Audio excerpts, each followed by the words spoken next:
Manhood is exceptionally hard, and life is hard. But how you shape yourself will determine how hard it is for you and how miserable it will be.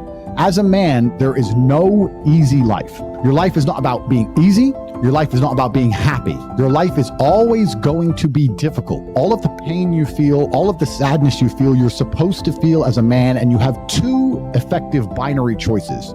You either go through the suffering and go through the trauma and go through the hardship it takes to be a man of value, or you suffer eternity as a nobody.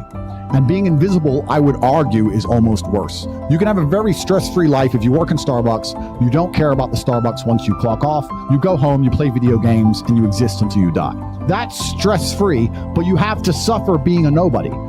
Alternatively, you can go out there into the world, try and implement your mark on the world, work hard, try to get rich, more money, more problems. You can try and start a business, the stress of that. You can lose your girlfriend because all you're doing is working. This is a new level of stress, a new level of trauma, but at least you'll be a somebody at the end of it. There's two ways to suffer. You either suffer becoming a somebody, or you suffer as a perpetual and forever nobody. What did Napoleon say? He said, "Glory is fleeting, but obscurity is forever." Absolutely. Glory is fleeting, but obscurity is forever. And when he says fleeting, that's a really good point, because everything in life is rented, especially your glory as a man. When you have a good body, it is not a good body as complete. It's not finished. You haven't completed the task. You have rented that good physical condition. You must train every day to retain it. Everything is rented. Your body, you don't just get a good body and you're done. You still have to go to the gym every day to maintain that good body. You don't just get a hot girl and it's done. You still have to work hard for her to always love you and respect you. You don't just start a business and now you're rich. No, you have to start a business and work on that business every day. If you take your eye off the business, it will fail. Everything in life is rented. So when he says glory is fleeting, he's also absolutely not correct, because glory is fleeting and you have to constantly and endlessly work for it and make sure that you never stop. Otherwise, it will be taken from you. But obscurity is forever. If you never make a mark on the world, then you effectively never existed. And when you're gone, nobody will care. The reason our Father is discussed at length is because of who me and Tristan are. And the reason we will be discussed forever is because who our sons will become. And that's very important, because you have a duty to your ancestors and you have a duty to God. So you must make a choice. And this is genuine choice for you people at home. Do you want to live in obscurity forever and be invisible and not matter and have an easier life? I would argue that it's not easier, because in your heart and in your soul, you're going to feel guilty knowing you could have been something you're not. Or do you want to try your absolute best and struggle and suffer every day of your life, paying the rent for all of the amazing things around you? We pay endless rent. We pay rent for our bodies. We pay rent for our relationships. We pay rent to keep our kids. We pay rent to keep our business. We pay rent to keep our freedom. Every single day is work to pay the rent. It's absolutely never ending, and you have to make that choice. So if you have a pen and paper in front of you, you need to decide. Do you want to be invisible with a lower rent bill, or do you want to be important and work hard and suffer to make sure that the rent is paid? It's a choice you must make, and it's binary, and you must be extremely dedicated towards the decision you finally make. Absolutely everything as a man is your responsibility. It's your responsibility to become your best and brightest version of yourself. And you're not going to do that simply by talking it into existence. You need to live it into existence. You need to go out there and do things which are genuinely difficult, genuinely stressful, which are genuinely scary, so you can become the man you want to be. So you have to take responsibility for these things, and you have to seek them and choose and find the correct difficulties for you to overcome, so you can build a character worth having. I believe that it's pain that teaches. I don't believe men especially can learn any way besides pain. We talk about learning a lesson the easy way or the hard way, and I'll tell you something. We've all been offered chances to learn a lesson the easy way our entire lives. And guess what? We didn't learn anything, and we kept doing it. It's natural, intrinsic inside of men. You'll see a man drive a car too fast and almost crash 100 times, and he won't learn his lesson until he's crashed that car. We only learn things the hard way. It's only pain that can teach a man. Every single time something bad happens to me, that's how I see it. I see it as God teaching me to make me more wise, more formidable, a more capable opponent, and that's how you have to approach life. Every single hero in every single movie goes through adversity. There's never been a hero movie where all he does is win. No. To be a hero, you have to suffer. If you're suffering in some degree, even if you're a normal guy with a normal job and you're suffering at your job, or you're heartbroken because your girl left you, or whatever, if you're suffering, that's part of your hero's journey. There is no hero's journey without suffering. If you have an easy life the whole way through, you never get to be a hero. That's the whole point of being a man, is that you're supposed to suffer. You're supposed to eat pain for breakfast. You're supposed to come and grow into a better version of yourself.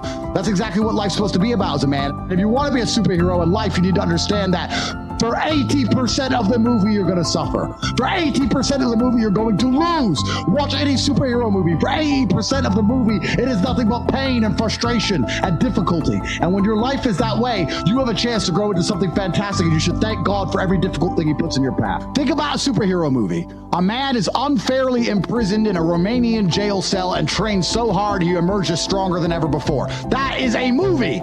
You get to live a movie as a man if all you had was some balls. We are living movie scripts. Why? Because we have bravery. Most men sit there and wonder why they're depressed because you don't get to live a movie. You're not the main character of anything. You're not even a secondary character in anyone else's movie. You're an unimportant nobody because you were afraid your entire life. You've lived like a coward your whole life.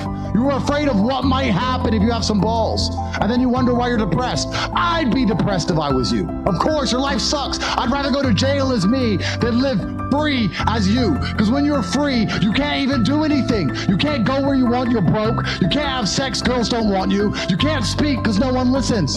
So what are you free to do? You're more in jail than I ever was. The system does not make rules for the good of you. It makes rules for the good of the people who make the rules. And a lot of the life paths laid out to the average man at home today is not for their own good. It's only going to lead them to depression and misery. Do you think you're a force for good? I absolutely not really know I'm a force for good because I'm a force for truth. And truth is a good thing. Without truth, we're going to end up in absolute tyranny and slavery, and we're already on our way there. I think there's a whole swath of the population, especially young men, that feel disenfranchised.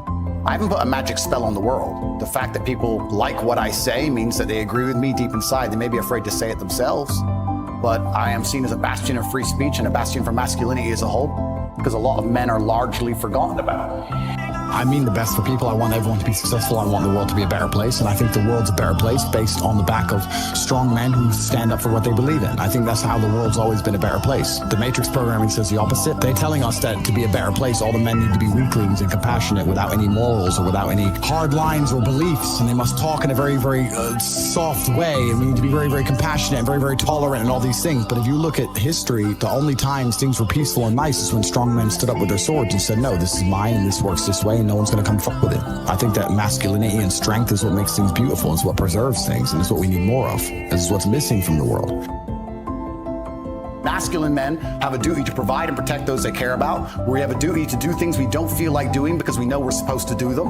And it's your duty as a man to stand up and say, I want to be as important and strong and good-hearted and God-fearing as possible, and I need to work hard to achieve those things.